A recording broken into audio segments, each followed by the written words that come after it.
மிக்க நன்றி, மிக்க நன்றி. அனைவருக்கும் வணக்கம். 1993 முதல்ல வீரப்பனை சந்திக்கிறதுக்காக என்னுடன் ஒரு 20 பேர் பயணித்தார்கள்.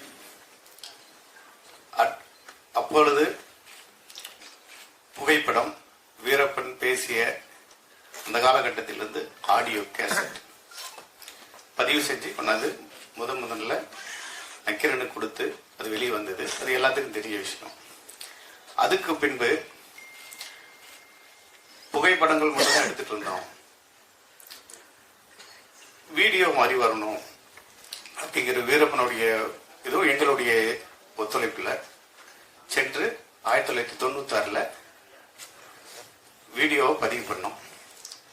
அது கொண்டாந்தோம், எடுத்துட்டு வந்து அப்பொழுது ஒளிபரப்பினோம். தெரியும் அதோடைய இருந்தது எல்லாமே. இப்பொழுது 93 இருந்து இந்த கடைசி வரைக்கும் நாங்கள் படைத்த படைப்பு உங்கள் முன்னாடி படைத்திருக்கிறோம். இந்த படைப்புக்கெல்லாம்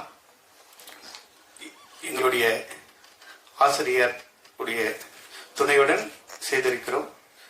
நன்றி, நன்றி. கோபால் சார் ஆப்வியஸ்லி நிறைய கதை சொல்லி இந்த ஃபுட்டேஜை பற்றி நிறைய கஷ்டங்கள் எல்லாமே சொல்லியிருக்காரு. ஒவ்வொரு ஸ்டோரியும் இதில் பார்த்த மாதிரி தான் ரொம்ப இன்ட்ரிகிங்காக இருக்கும். ஸோ ஃபஸ்ட்டு சாருக்கு பிக் தேங்க்ஸ். உங்களால் இந்த ஃபுட்டேஜ்லாம் ப்ராஜெக்ட் நடந்திருக்காரு. Thanks lot sir. And Prabha, thanks for coming up with this idea. ஒரு 2 இயர்ஸாக நம்ம நிறைய இதை பேசணும். And thanks for this idea. And இன்னும் ஒருத்தர் இருக்காரு, நான் மென்ஷன் பண்ணோம், எஸ்ஆர் பிரபு பிரதர். ஸோ அவர் தான் எனக்கு பிரபாவை வந்து கனெக்ட் பண்ணார். வித்தவுட் இப்படி ஒரு ஐடியா இருக்கு, போய் பாருங்க, மீட் பண்ணுங்கன்னு சொன்னது அவர் தான். ஸோ அவருக்கு இந்த மூமெண்ட்ல I have to thank you. ஒரு 3 பேர் நான் இதில் இன்ட்ரடியூஸ் பண்ணி ஆகணும். who deserve a lot of credit in this project. இந்த ப்ராஜெக்டோட கிரியேட்டிவ் கோர் இவங்க தான். ஃபர்ஸ்ட் ஜெய்சந்திர ஆஷ்மி. ஜெய் மேல வாங்க.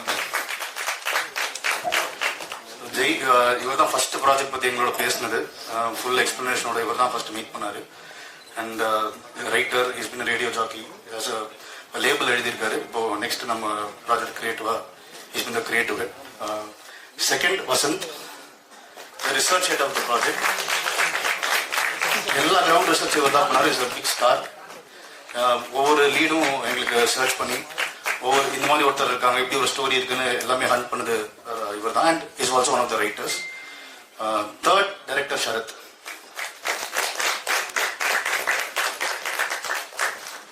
ஸோ இந்த 3 பேரும் writers and 3 pillars of this project. Equally important. இந்த நரேட்டிவ் இவ்வளோ செம்மையாக வந்ததுக்கு இவங்க 3 பேரும் huge thanks and great job. Thank you.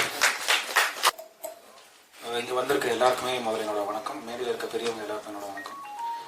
ஒரு இயக்குனருக்கு வந்து அவர் முதல் ப்ராஜெக்ட் வந்து ரொம்ப முக்கியமான ப்ராஜெக்ட். ஸோ நான் 2019 வந்து சங்கர் சார் கிட்டே 2.0 முடிச்சுட்டு வெளியே வந்து உடனே ஒரு ப்ராஜெக்ட் கமிட் ஆனேன்.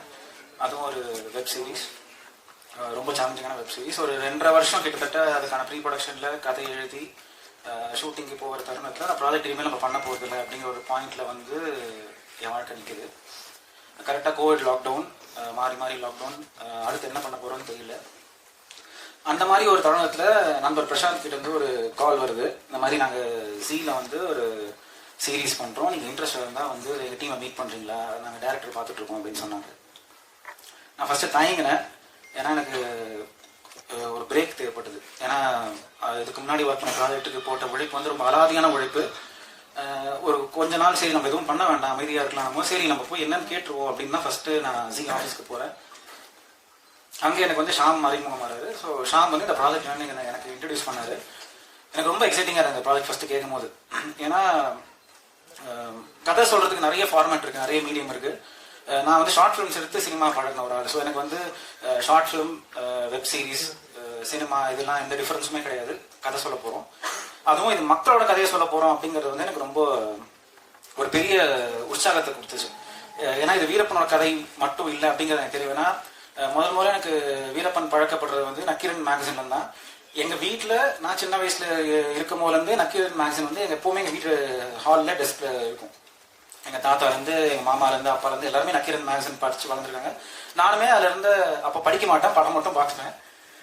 அப்படி இந்த வாட்டி புக் ஃபேருக்கு 2018 நினைக்கிறேன், அந்த புக் ஃபேர் போகும்போது நக்கீரனோட ஸ்டாண்டில் வந்து நான் வீரப்பன் பற்றின அந்த முதல் தொகுப்பு புக்கு வந்து நான் வாங்கினேன். ஆனால் அப்போ நான் அந்த புக்கை படிக்கல. இந்த ப்ராஜெக்ட் கமிட் ஆகும் அப்படின்னு தெரிஞ்சதும் முதல்ல அந்த புக் எடுத்து புரட்டி அப்படியே படிக்க எனக்கு முதல்ல நான் வந்து வணங்கணும்னு நினைச்சது யாருன்னா அந்த காட்டுக்குள்ள போன ஜேர்னலிஸ்ட் தான். ஏன்னா கோபால் சாரா இருக்கட்டும், கோபால் சார் அந்த கதையை சொல்றாங்க அந்த புக் மூலமா. அதுல எல்லாருக்குமே என் தம்பிங்கன்னு ஒருத்தரை கூட விட்டு கொடுக்காம அவ்வளோ பேரை பத்தியும் அந்த புக்ல எழுதியிருப்பாரு. இன்ஃபேக்ட் அந்த புக்கு வந்து இப்போ நீங்க பார்த்த இந்த காணொலிகளோட எழுத்து வடிவம் தான் அந்த புத்தகம். அந்த புக்ல எல்லா இடத்துலயுமே வந்து இப்போ சூப்பர் சார் இங்க இருக்காங்க, அவங்களோட உழைப்பு, அப்புறம் ஜீவா சாரோட உழைப்பு, அவங்க எப்படி ஃபர்ஸ்ட் டைம் போய் வீரப்பனை பாக்குறாங்க அந்த போட்டோ எடுக்கிறதுக்கு, அந்த சம்பவமே எனக்கு ரொம்ப ஒரு சினிமாக்கான ஒரு சீனா இருக்கும். காட்டுக்குள்ள நைட் நடந்து போயிட்டு இருக்காங்க, வீரப்பனை சந்திக்கணும், நிறைய ஜேர்னலிஸ்ட் வந்து அந்த காட்டுல அங்க சுத்திக்கிட்டு இருக்காங்க. அதே அடிப்படை போலீஸ் ஒரு பக்கம் யார் போனாலும் கண்ணாம செக் பண்ணி பிடிச்சிட்டு போயிடுறாங்க. இந்த சூழல்ல திடீர்னு ஒரு பாறைக்கு மேல இருந்து ஒரு உருவம் தெரியுது. இவங்க அது வீரப்பனா இருக்குமோ அப்படின்னு நினைச்சுக்கிட்டு இவங்க ஓடுறாங்க.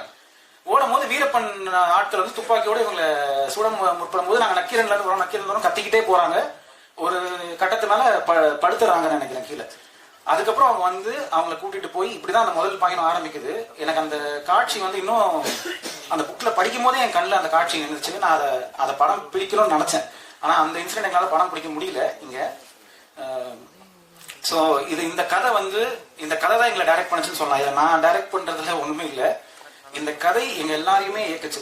என்ன எங்க ரைட்டிங் டீம்ல இருந்த Jai, Vasanth, DOP, music director எல்லாரையுமே நான் டைரக்ட் பண்ணல. எனக்கு ரொம்ப எஃபர்ட்லெஸ்ஸா இருந்தது என்னன்னா, வீரப்பனோட கதையை நம்ம ஆழ்ந்து அதோட கோரை புரிஞ்சுக்கிட்டோம்னா மீதெல்லாம் தானா அப்படியே அமைஞ்சிருச்சு.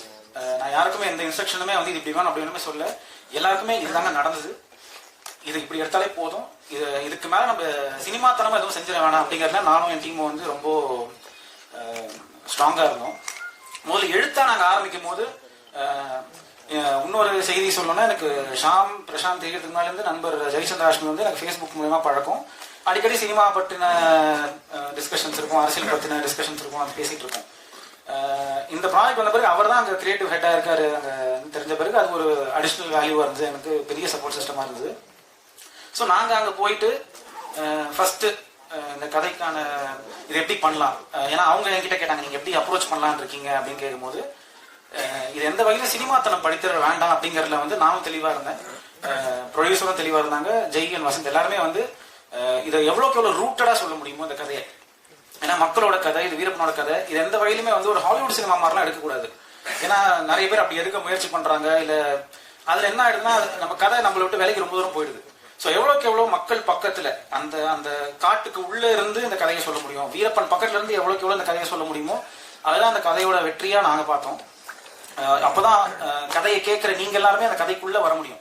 ஸோ அதனால உங்களை அந்த கதைக்குள்ளேயும் அந்த காட்டுக்குள்ளேயும் கூட்டு போனங்கிறது தான் எங்களோட கிரியேட்டிங் டீமோட முதல் இன்டென்ஷனாவே இருந்தது. அதுக்கப்புறம் இது ப்ராசஸாவே ரொம்ப இன்ட்ரெஸ்டிங்கான ப்ராசஸா இருந்துச்சு. எனக்கு ரொம்ப நாள் கழிச்சு காலேஜ் போன ஒரு ஃபீலிங் தான். எனக்கு கிட்டத்தட்ட ஒரு குரூப் அசைன்மெண்ட் மாதிரி தான் நாங்கள் எல்லாமே வேலை செஞ்சோம். நான் ஒரு வருஷன் தனியா உட்காந்து ஒரு ஸ்கிரிப்ட் எழுதுவேன், ஜெய் ஒரு வருஷன் எழுதுவாரு, வசந்த் ஒரு வருஷன் எழுதுவாரு, அப்புறம் மாத்தி மாத்தி எல்லாத்தையும் மெயில் பண்ணிப்போம், நாங்க எல்லாத்தையும் படிப்போம், எங்கெங்க வருஷனை மாத்தி மாத்தி விமர்சிச்சுப்போம். அதுல இருந்து இந்த பெஸ்ட் ஜூஸை வந்து எடுத்து, ஓகே இப்போ இந்த ஆர்டர்ல இப்போ இந்த கதையை சொல்லலாம், இப்போ இதுல இருந்து இது நல்லா இருக்கு, இதுல இது நல்லா இருக்கு, இதுல இன்னும் இது வந்து ஆத்தென்டிக்கா இருக்கு, இது இன்னும் க்ளோஸ் டு ஹார்ட்டா இருக்குன்னு சொல்லி நாங்க கதையை ஃபைனலைஸ் பண்றதுக்கே வந்து கிட்டத்தட்ட ஒரு 3 மாசம் எடுத்துக்கிட்டோம். அதுக்கப்புறம் களத்துல போய் ரிசர்ச், அது ஒரு பெரிய மலைப்பான வேலையா இருந்தது. ஏன்னா எனக்கு முன்னாடியே ஒரு 1 இயர் வந்து வசந்த் வந்து கிரவுண்ட்ல போய் நிறைய ரிசர்ச் பண்ணியிருக்காரு, நிறைய பேரை போய் சந்திச்சிருக்காரு. ஏன்னா இதுல வந்து நாங்க முக்கியமா ஒரு விஷயத்த கிளாரிஃபை பண்ணோம். இல்ல நிறைய பேர் கேட்கிற விஷயம் என்னன்னா, இது வந்து வீரப்பனை ஹீரோவா காட்டுற கதையா, இது வீரப்பனோட பயோகிராஃபி சொல்ற கதையா அப்படின்னு கேட்கறாங்க. எங்க ஸ்டாண்டோ இல்ல எங்களோட கதை எழுதும் போதோ இதை இயக்கிட்டு இருக்கும் போதோ எங்களோட இது வந்து அது கிடையாது. வீரப்பனை ஹீரோவா காட்டுறது இல்லை. இந்த கதையில வந்து இந்த மாதிரி ஒருத்தர் இருந்தாரு, அவர் ஏன் வீரப்பனா ஆனாரு, அவர் வீரப்பனா ஆனதுனால என்ன விளைவுகள்லாம் நடந்தது, அந்த விளைவுகள் யாருக்கு பாதிப்பை கொடுத்தது, அதுக்கு பின்னாடி இருந்த அரசியல் என்ன.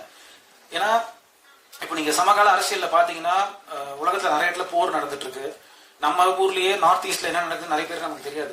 அந்த கிரவுண்ட் ரியாலிட்டியில அங்க இருக்க ஜேர்னலிஸ்ட் எத்தனை பேர் அங்க கஷ்டப்பட்டு இருக்காங்க, எத்தனை பேர் இன்னும் அதை போட்டோகிராஃப் பண்ணிட்டு இருக்காங்க, எத்தனை பேர் இன்னும் அதை வீடியோகிராஃப் பண்ணிட்டு இருக்காங்க, எதுவுமே நமக்கு தெரியாது. ஒரு நாள் அந்த கொடுமைகள்லாம் ஒரு டாக்குமெண்ட்ரியா வரும்னு நினைக்கிறேன். அன்னைக்கு நம்ம வந்து இதை நடக்காம தடுத்துருக்கலாமே நமக்கு எல்லாருக்குமே தோணும்.